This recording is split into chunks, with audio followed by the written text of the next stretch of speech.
Ladies, have you ever gone on a date and ended up hiding under a stranger's bed while another woman walks freely through the house like she belongs there? Ooh boy. No, seriously, this is not a movie. This is not a joke. This is real life. And tonight's email had us staring at each other in silence. When we opened this email, I said, nah, this can't be real. But it is, and someone listening right now may need this conversation more than they realize. Welcome back to Sure Film TV, everyone. I'm your host, Emily. And I'm Darren. And tonight's episode is about dating, red flags, self-worth, and knowing when attraction is trying to blind you from danger. The email comes from a listener who wants to remain anonymous. It starts, "Hi, Emily and Darren. Please keep me anonymous. You can call me Needy Anonymous. I'm 30 years old. I have had the worst dating history of all my girlfriends. I met this man online. He's 37. Normally, I don't date older men, but when we match online, this time around, I decided to try something new. We talked on the phone for about a month, and the chemistry was really good. Eventually, we decided to meet in person. When we met, he was very handsome, like model handsome. Long locks, straight nose, just very attractive. I live in an urban neighborhood, and he lives in the suburbs of Georgia. From the start, he told me he lives 45 minutes away from my house, so for 6 months of dating, I never went to his house because it was so far out of the city, and he did not want to drive back and forth, taking me there and bringing me back home. Our relationship was new. I did not want to seem annoying, so I just let him be, so we always just chilled at my place. Eventually, after 6 months of dating, I wanted to know how serious he was, so I asked him to take me to his house. He hesitated a few times with different excuses like, "I am renovating," or "the sewer backed up." Being a woman, I did not give up, and eventually he gave in and said yes. He invited me to his house, and although the drive was long, I didn't mind because I love road trips. His house was beautiful, spotless, and well decorated.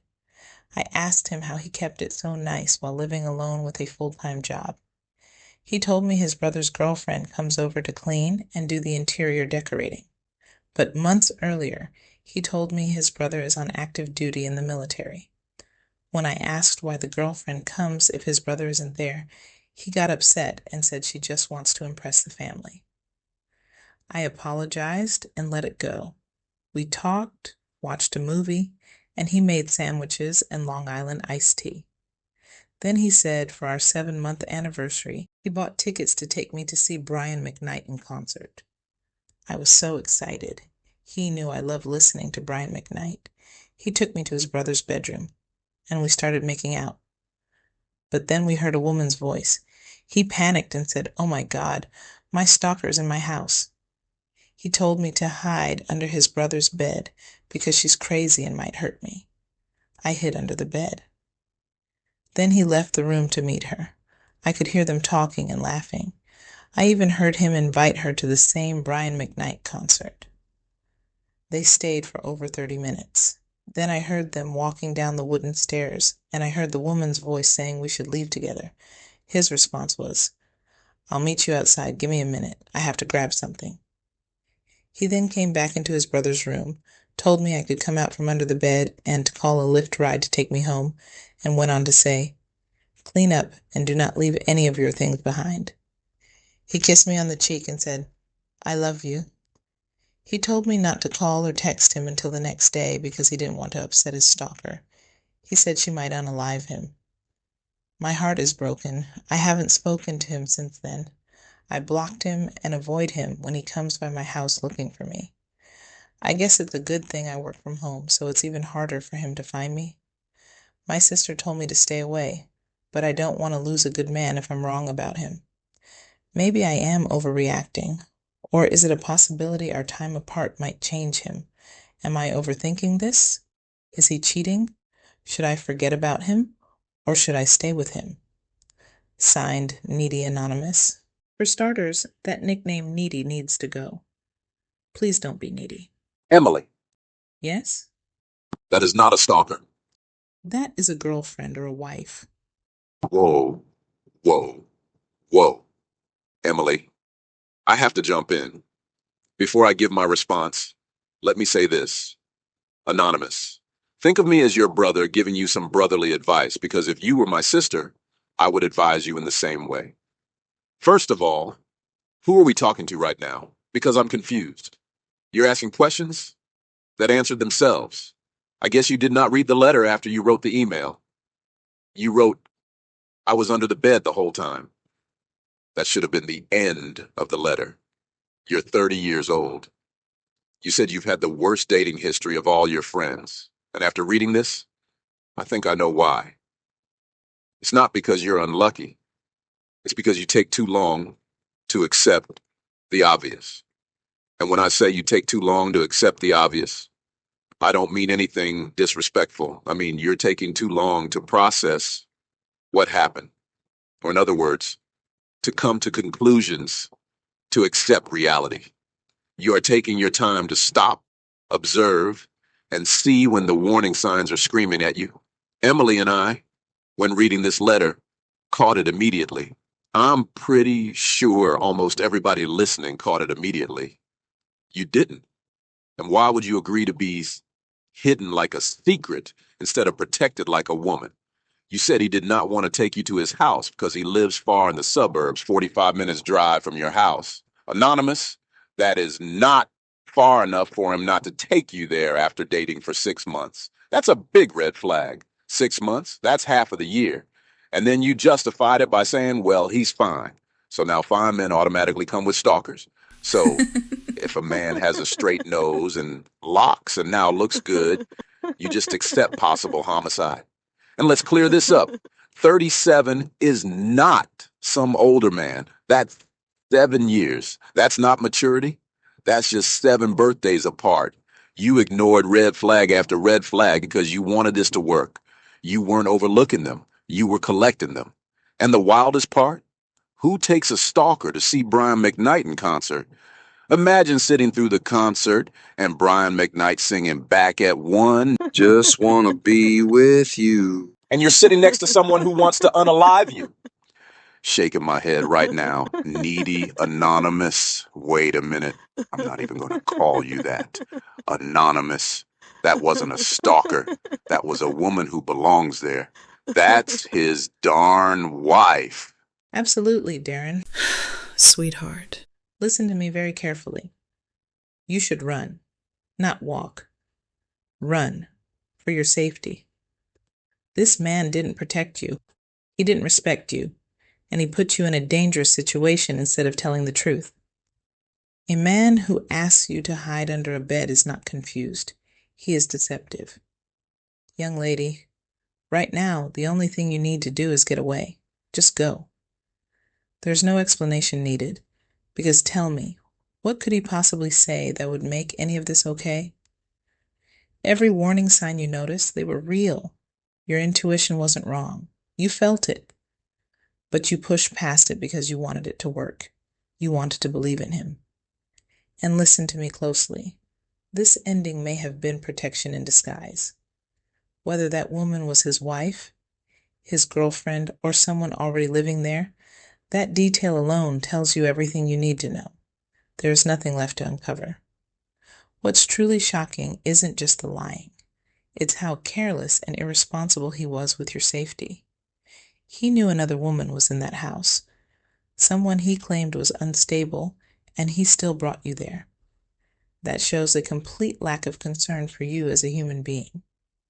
But then again, someone who lies and only thinks about themselves would do exactly that.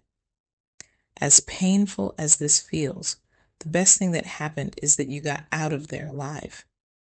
Even though it happened in a traumatic way, you're safe, and that matters more than anything.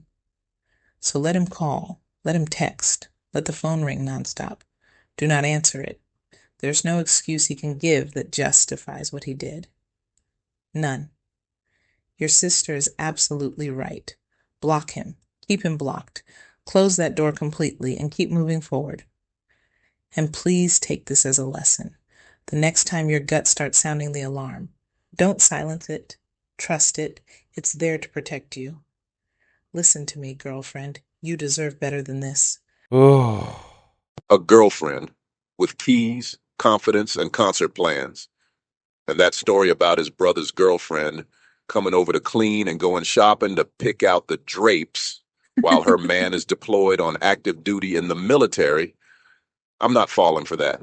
Don't get me wrong now. It could be true because some females do things to get their man's family to like them. But in my opinion, according to the situation, I don't think it is true. And let's be real, stalkers don't get concert invitations. Think about it, Emily. You know how hard it is to enjoy a concert being next to a stalker. They don't giggle in the room next door. And they definitely don't leave together. You got blinded simply because you think he's fine. Evidently, the stalker doesn't think he's fine because she wants to unalive him. And you never question why he took you in his brother's room because he didn't want you in his wife's room. He probably gave you that Long Island iced tea just in case his so-called stalker came home so you wouldn't know what he was up to. And that is the whole truth. Well, okay. Red flags break down. Let's list them clearly. He lied about the woman. He panicked instead of protecting you. He asked you to hide like you were the secret. He emotionally manipulated you with fear and then told you, I love you, after abandoning you. That's not romance, that's chaos. You're not confused because you're weak. You're confused because attraction can cloud judgment, especially when someone is charming. And when you want something to work, your mind starts making excuses your gut never approved. A good man doesn't hide women. A good man doesn't lie under pressure. A good man doesn't put you in danger. And a good man doesn't call another woman a stalker just to avoid accountability. And that's why we're saying this with love, not judgment. You didn't almost lose a good man. You almost lost your safety. And we're grateful you're here to tell the story. Thank you for trusting us with your story. You avoided a dangerous situation. Healing takes time, so please don't rush into anything new just to fill a void. Choosing yourself right now will prevent more bad decisions later. Trust that everything is unfolding in divine order, and when you are truly ready, the right man will find his way to you. Absolutely. Anonymous. That's a great advice from your big brother Darren. You don't want to give him high blood pressure, so please listen to his advice. Here's my takeaway. Prioritize a strict no contact period. Cutting off communication is not about punishment, but about protecting your emotional energy and breaking the cycle of manipulation or unhealthy attachment. Acknowledge that 30 is young. Do not let cultural narratives about settling down pressure you into rushing your next move. Focus on building a life you love independently, so a future partner is a choice, not a desperate need. Reconnect with your pre-relationship self. Reclaim hobbies, interests, or even simple preferences, like how you decorate your home or spend your weekends, that may have been suppressed or compromised. Write a why it ended list. When nostalgia makes you miss the good moments, refer to a written list of the specific reasons the relationship was harmful to ground yourself in reality.